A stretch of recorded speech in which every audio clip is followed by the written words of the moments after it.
Hello friends, welcome to my channel. आज हम discuss करेंगे इंडियन इकोनॉमिक डेवलपमेंट के 8th चैप्टर में से 5th पार्ट के बारे में। इसकी 4 वीडियोस ऑलरेडी अपलोड कर दी गई हैं। अगर वो वीडियोस आपने नहीं देखी तो उन सभी वीडियोस का लिंक डिस्क्रिप्शन में गिवन है, आप जाकर देख सकते हैं। इस 5th पार्ट में हम कंटिन्यू करेंगे अपने topic growth of education sector in India के बारे में। Growth of education sector in India 4th part में स्टार्ट किया गया था, जिसमें फर्स्ट 4 पॉइंट्स हमने कवर कर लिए थे। इसी को कंटिन्यू करते हुए आज हम डिस्कस करेंगे अपने 5th पॉइंट के बारे में, that is vocationalisation of secondary education. Secondary education means class 11th और 12th। क्लास 11th और 12th का वोकेशनलाइजेशन करना। वोकेशनलाइजेशन का मतलब होता है कि क्लास 11th और 12th के स्टूडेंट्स के लिए कुछ ऐसे सब्जेक्ट्स लॉन्च करना जो प्रैक्टिकल नॉलेज को इंक्रीज कर सकते हैं। क्योंकि ये देखा गया है कि प्रैक्टिकली जब रियल लाइफ में उनको जॉब अपॉर्चुनिटीज दी जाती हैं तो उनको प्रैक्टिकल नॉलेज नहीं होती उस फील्ड वर्क की जिसमें उन्होंने एजुकेशन एक्वायर की है। इसीलिए कुछ ऐसे प्रैक्टिकल सब्जेक्ट्स लॉन्च करना सिलेबस में, जिससे कि वो अपनी रियल लाइफ में उनको यूज कर पाएं, अप्लाई कर पाएं और अपनी जॉब अपॉर्चुनिटीज को अवेल कर पाएं। Vocationalisation of secondary education means introducing some practical subjects in this syllabus. कुछ प्रैक्टिकल सब्जेक्ट्स लॉन्च करना 11th और 12th स्टूडेंट्स के लिए, ताकि वो अपनी प्रैक्टिकल नॉलेज, प्रैक्टिकल बेस को इंक्रीज कर पाएं, which will help in generating basic knowledge and skills, जो कि उनको हेल्प करेगी प्रैक्टिकल नॉलेज एक्वायर करने के लिए और अपनी स्किल्स को डेवलप करने के लिए। इन February 1988 the central government launches a plan for vocationalisation of secondary education. 1988 में सेंट्रल गवर्नमेंट ने एक प्लान लॉन्च किया था, जिसके की कारण vocationalisation of secondary education possible हो पाया। इसमें क्या किया गया था? Under this plan financial assistance is provided to those schools who has started vocational courses। ऐसे स्कूल्स जो वोकेशनल कोर्सेज स्टार्ट करेंगे, जो थ्योरेटिकल के साथ साथ प्रैक्टिकल नॉलेज प्रोवाइड करना स्टार्ट करेंगे, अपने सिलेबस में ऐसी एक्टिविटीज इन्वॉल्व करेंगे, उनको फाइनेंशियल हेल्प की जाएगी ताकि वो उन प्रैक्टिकल्स ऑब्जेक्टिव्स को अचीव कर पाए। ये हमारे पास डाटा गिवन है 2012 एंड 13 के अकॉर्डिंग परमिशन ग्रांटेड टू, यानी 11,000 स्कूल्स ने अपने स्कूल लेवल पर वोकेशनलाइजेशन किया, प्रैक्टिकल सब्जेक्ट्स लॉन्च किए। 11,000 स्कूल्स ऐसे थे और स्टूडेंट्स जो इन कोर्सेज में इंगेज्ड हैं वो है 10 लाख, यानी 10 लाख ऐसे स्टूडेंट्स हैं जो नॉर्मल स्टडीज के साथ साथ एक्स्ट्रा एक्टिविटीज में इन्वॉल्व हैं, प्रैक्टिकल नॉलेज एक्वायर कर रहे हैं स्कूल लेवल पर। और ये कोर्सेज किसके लिए हो सकते हैं? एग्रीकल्चर के लिए, ट्रेड और कॉमर्स के लिए, इंजीनियरिंग के लिए। इसके अलावा भी बहुत सारे कोर्सेज हैं जो स्कूल्स लेवल पर इंट्रोड्यूस किए जाते हैं। ऐसे ही नेक्स्ट हमारे पास आता है technical, medical and agricultural education. Technical, medical और एग्रीकल्चरल एजुकेशन में भी इंप्रूवमेंट की गई ताकि एजुकेशन सेक्टर को और भी ज़्यादा इंप्रूव किया जा सके, प्रैक्टिकल नॉलेज को इंक्रीज किया जा सके। After independence India has improved a lot in the field of technical, medical and agriculture education. Before independence India में टेक्निकल, मेडिकल और एग्रीकल्चर सेक्टर की जो पोजीशन है वो बहुत ही बैकवर्ड थी, लेकिन आफ्टर इंडिपेंडेंस इनमें इंप्रूवमेंट किया गया, क्योंकि ये भी एक इंपॉर्टेंट सेक्टर है एक इकोनॉमी को ग्रो करने के लिए। By increasing the number of institutes imparting technical and professional knowledge. इनकी इंप्रूवमेंट कैसे की गई?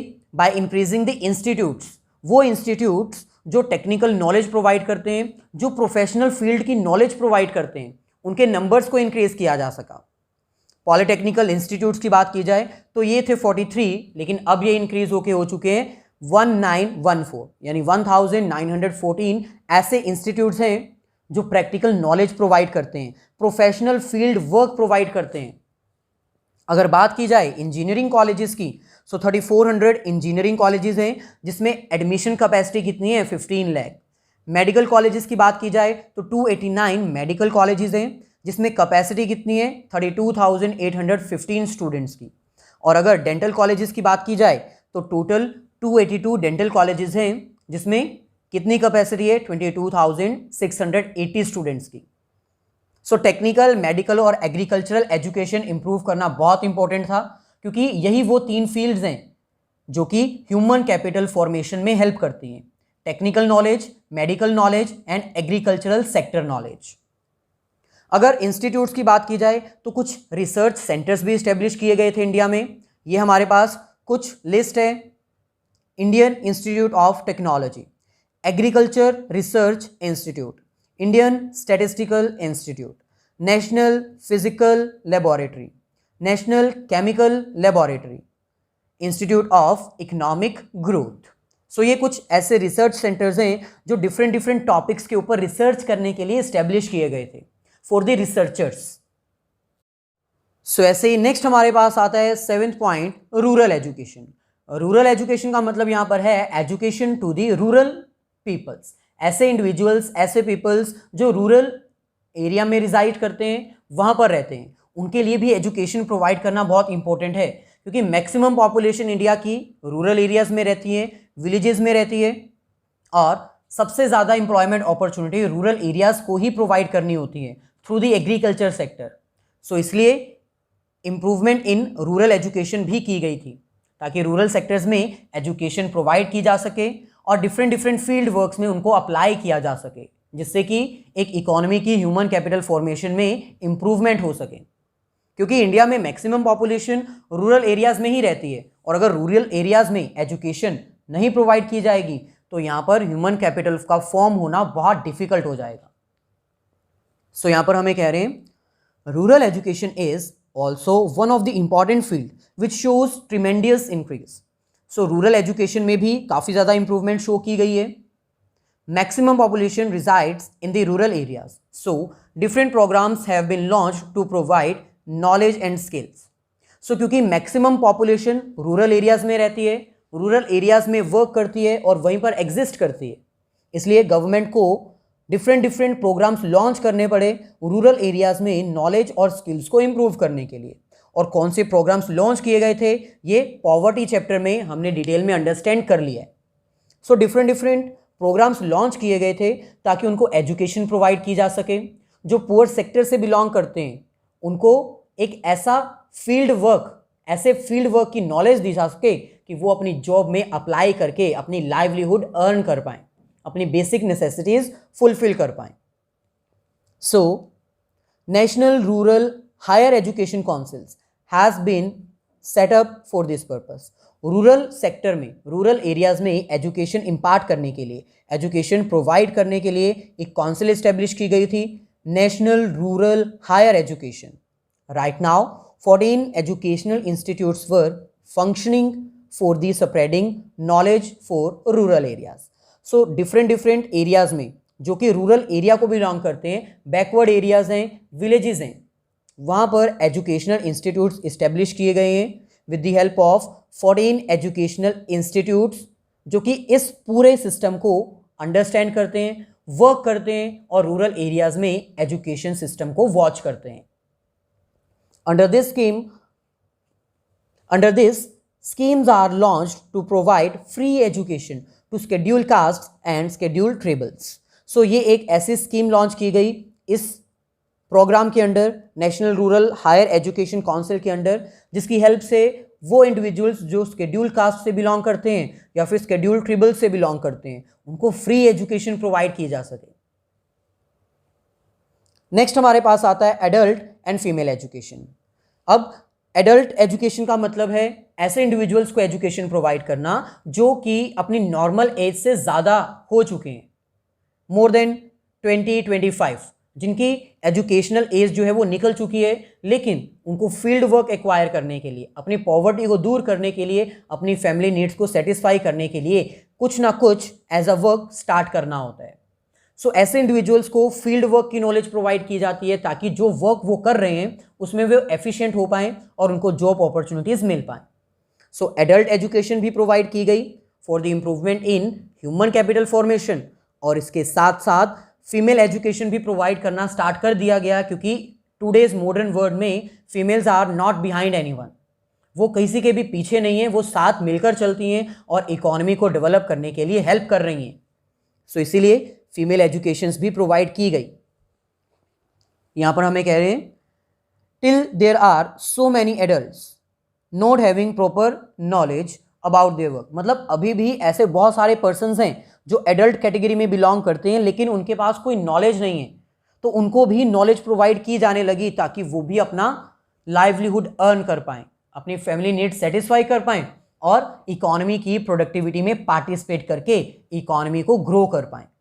So, special arrangements are made by the government to provide education under National Literacy Mission set up in 1988. So, 1988 में एक mission setup किया गया था, national literacy mission, जिसका मेन मकसद क्या था कि इंडिया में लिटरेसी रेट को इम्प्रूव करना, इंक्रीज करना। और लिटरेसी रेट सिर्फ चिल्ड्रंस को एजुकेशन प्रोवाइड करने से इंप्रूव नहीं होगी, जो एडल्ट्स हैं उनके लिए भी हमें एजुकेशन प्रोवाइड करनी होगी। अब क्योंकि एडल्ट चिल्ड्रंस के साथ मिलकर एजुकेशन नहीं एक्वायर कर सकते, इसीलिए गवर्नमेंट ने इस मिशन के अंडर स्पेशल अरेंजमेंट्स किए गए थे एडल्ट एजुकेशन प्रोवाइड करने के लिए। यानी ऐसे पर्सन्स जो अपने एक पर्टिकुलर एज क्रॉस कर चुके हैं, उनको एजुकेशन प्रोवाइड करने के लिए कुछ स्पेशल अरेंजमेंट गवर्नमेंट के द्वारा नेशनल लिटरेसी मिशन के अंडर अरेंज किए गए थे। इन 1976 a formal education program has been launched for the youth of the age between 15 to 25। ऐसे इंडिविजुअल्स जिनकी एज 15 to 25 है, उनके लिए भी एक सेपरेट एजुकेशनल प्रोग्राम लॉन्च किया गया था ताकि वो अपनी इंप्रूवमेंट कर पाएं, अपनी नॉलेज को इंक्रीज कर पाएं। सो ऐसे ही नेक्स्ट हमें कह रहे हैं participation of females in the development of the economy is also very high. Females की पार्टिसिपेशन काफ़ी ज़्यादा इंक्रीज हो रही थी, इसीलिए फीमेल्स के रिगार्डिंग भी एजुकेशनल इंप्रूवमेंट्स की गई, उनको भी एजुकेशन प्रोवाइड करना स्टार्ट कर दिया गया। So efforts are done by the government to provide technical knowledge to females. So government के द्वारा कुछ एफर्ट्स किए गए ताकि फीमेल्स को भी टेक्निकल नॉलेज प्रोवाइड की जा सके और वो भी पार्टिसिपेट कर पाएँ इकोनॉमी की ग्रोथ के लिए, इकोनॉमी में पार्टिसिपेट कर पाएँ इकोनॉमिक डेवलपमेंट के लिए।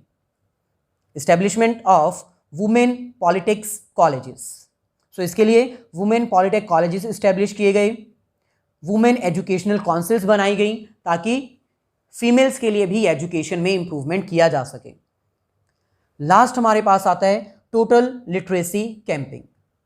सो टोटल लिटरेसी कैंपिंग यानी एक मिशन स्टार्ट किया गया नेशनल लिटरेसी मिशन 1988 में, ताकि इंडिया के जितने भी पर्सन्स हैं उनमें लिटरेसी रेट को इंप्रूव किया जा सके, एजुकेशन इंप्रूव की जा सके, ह्यूमन कैपिटल फॉर्मेशन में इंप्रूवमेंट की जा सके। सो यहाँ पर हमें कह रहे हैं to improve the quality of education national literacy mission was launched in 1988। Education की क्वालिटी को इंप्रूव करने के लिए, लिटरेसी रेट को इंप्रूव करने के लिए एक स्पेशल मिशन सेटअप किया गया था 1988 में, that is national literacy mission. Now it is rebranded as Saakshar Bharat, whose main focus on female education। अब इसकी रीब्रांडिंग कर दी गई है, यानी नेशनल लिटरेसी मिशन को चेंज करके क्या कर दिया गया है, साक्षर भारत, जिसका मेन फोकस क्या है, फीमेल्स में एजुकेशन को इंप्रूव करना, क्वालिटी को इंप्रूव करना और उनकी पार्टिसिपेशन को इंप्रूव करना। The mission of this programme is to provide basic level knowledge to all aged above 15 years of as.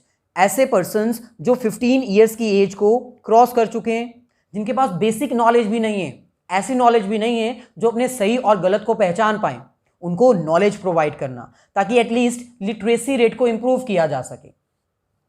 11 crore illiterates in our country belong to the youth age between 15 to 25 years. हम सिर्फ ये नहीं कह सकते कि India में जो adult persons हैं वही इलिटरेट हैं।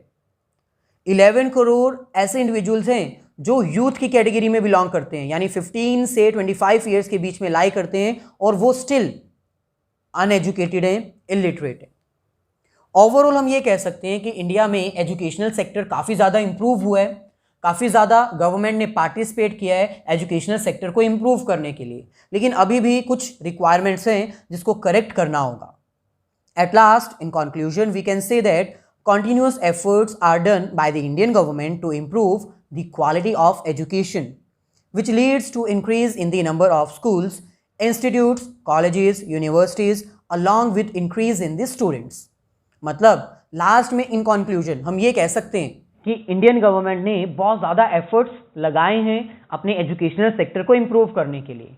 अब क्योंकि गवर्नमेंट ने एफर्ट्स किए हैं तभी ये पॉसिबल हो पाया है, कि इंडिया में schools, educational institutes, colleges, universities improve हो पाए हैं, लेकिन still there is need to improvement. अभी भी ज़रूरत है इम्प्रूवमेंट करने की, क्योंकि क्वांटिटी चाहे इंप्रूव हो चुकी है, नंबर ऑफ स्कूल्स, इंस्टीट्यूट्स चाहे इंक्रीज हो चुके हैं, लेकिन क्वालिटी अभी इंक्रीज नहीं हुई है।